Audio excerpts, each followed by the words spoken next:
The idea is to stay away from alcohol during the month of January. And you've heard a lot about the benefits of not drinking in January, right? You're gonna feel better.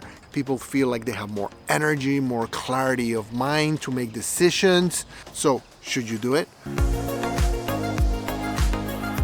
This is Alex with Activation Energy, and my goal is to help you stay sober, reclaim your life, and become the best version of yourself. So, January is upon us, and you're trying to figure out whether you should do this thing that everybody's doing these days called dry January. I mean, what's the drawback, right? You're gonna feel better, you're gonna have improvements in the way you think and you feel, and you might even lose some weight because, alcohol has a lot of calories. So why should you not do dry January? What's the problem with it? Well, it's not that there's anything wrong with a dry January, but you have to think about what are the reasons behind you wanting to not drink in January. Is it because you drank way too much in December and you now have to atone for the excess, so now you're gonna just stop drinking? But what about February? Does this mean that you are just going to go back and drink more in February? So you're drinking less and you're getting all of these benefits of not drinking, but then you're just gonna give them up come February? So why are you doing dry January? Are you just following this trendy thing that you've heard people do? You have to think, what is your motivation? Even if you're a moderate drinker and you want to enjoy the benefits of living an alcohol-free life for a month, does that not mean that perhaps you would enjoy living an alcohol-free life the rest of the year too? You have to be really clear about what it is that you're trying to achieve here. Now, if you're somebody like me, where just drinking 1 or 2 drinks or 3 or 4 might not be enough, then dry January might seem like a torture because you're just going to stop drinking for a month and you're just going to be counting the days, January 1, 2, 3, and just white knuckling it and just, waiting for January 31st to come. So what is the real purpose? Because if you've been drinking for a very long time and you've been drinking heavy, chances are is you're going to experience very strong emotions. You're going to have a lot of withdrawal symptoms from not drinking, both physical and mental and emotional. So if you're able to survive the month of January without drinking and you're able to deal and cope with these very strong withdrawal symptoms, then are you just going to give all that away come February? I mean, what's the point? What are you trying to do? You see, when you first stop drinking, that's when it's the hardest. The first couple of weeks after stopping drinking are going to be where you're going to feel the worst. And if you are able to get past this, things start getting better. Your mind starts getting clearer. You start feeling better. You start, feeling like you might be able to do this long term. So why on earth would you want to go back and drink come February? Now, don't take me wrong. I don't think necessarily dry January is a bad idea, whether you're a moderate drinker or you're a heavy drinker.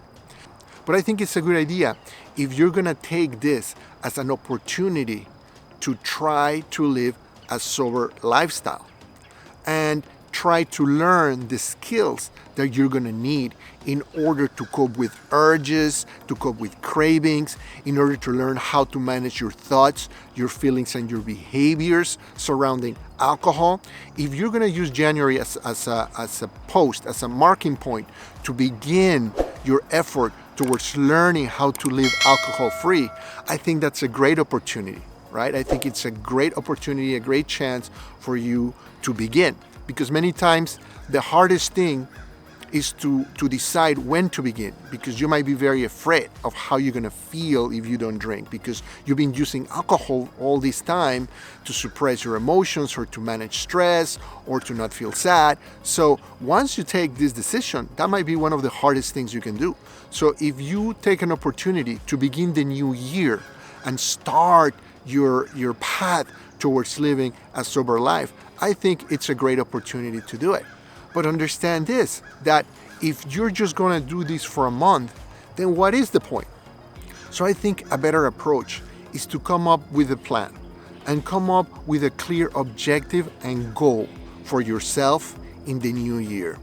Are you going to learn how to moderate your drinking long term? Are you going to try to stop drinking altogether? What it is that you're trying to accomplish. So it's not just about following a trend. It's not just about doing a dry January just because you heard it on TV or because somebody's showing you what are some alternate drinks and just to follow a trend. I think dry January can be an opportunity for you to reassess your relationship with alcohol. So what do you think? What are your goals for the next year in regards to drinking? Why are you wanting to limit your drinking? Leave me a comment and let me know. Let dry January lead to dry February and March and April. And let this be the beginning of a better life for yourself, a life where you're not depending on substances like alcohol or drugs or other behaviors and activities that are not good for you in the long term, that you end up regretting. So you don't have to wait for a specific month to stop doing them anymore.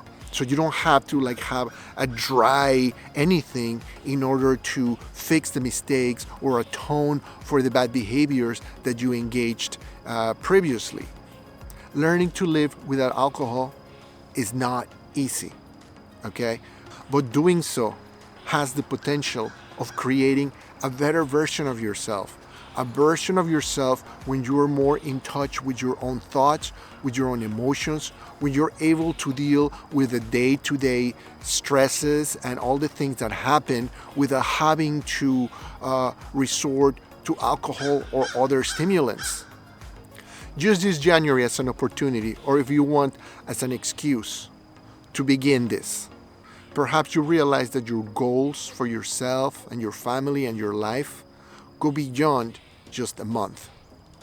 So if the holiday season is peculiarly hazardous for your health in regards to drinking, check out this video I made here that helps you to navigate this holiday season without the excess, so you don't have to worry about dry January after all.